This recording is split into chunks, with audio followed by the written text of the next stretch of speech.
How did you get into the life insurance space? Yeah, so I had a lot of friends doing life insurance, Globe Life, American Income. So that's where I started at. I was there, made it up to GA, top team at my agency 2024. But I felt like my income was capped at a captive agency. So that's when I made the transition into a brokerage. And I've been at the brokerage now for actually about a year. And so I got into it essentially from my friends, seeing them do it, and I wanted to make as much money as them. So I said, if they can do it, why can't I? Okay. Can you talk about that transition from your previous position and then now into where you're at? Because there's a lot of agents that you, as you know, that are doing that transition. What was kind of like, first and foremost, what was the biggest hurdle or obstacle in going from there to now being here? I wouldn't say, I guess the obstacle would just be just a mental obstacle, just like people hating on you. I would say is like, because at the captive world, I feel like they always talk down on the brokerage side. So I always thought like buying leads was bad, right? And I didn't really, and so when I made the transition, I was a little hesitant of wanting to buy leads because I was just taught like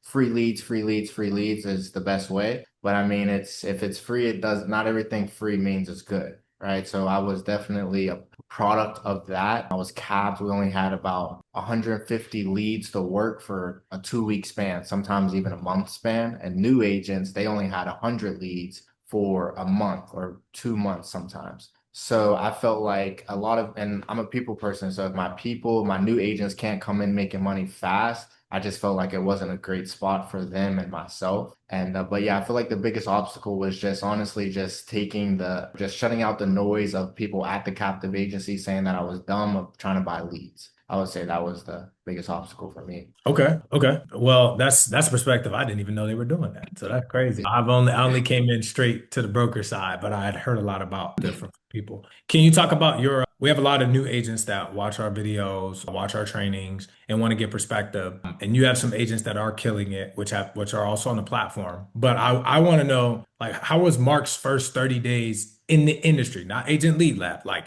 Yeah. how was your first 30 days as an agent? Can you walk us through what that looked like for you? My back was against the wall. There was no plan B. There was only plan A. First, so I graduated college. My dad wanted me to do the 9 to 5 route because of the benefits. So when I moved to Florida, was doing that, wasn't making the money that I wanted to make.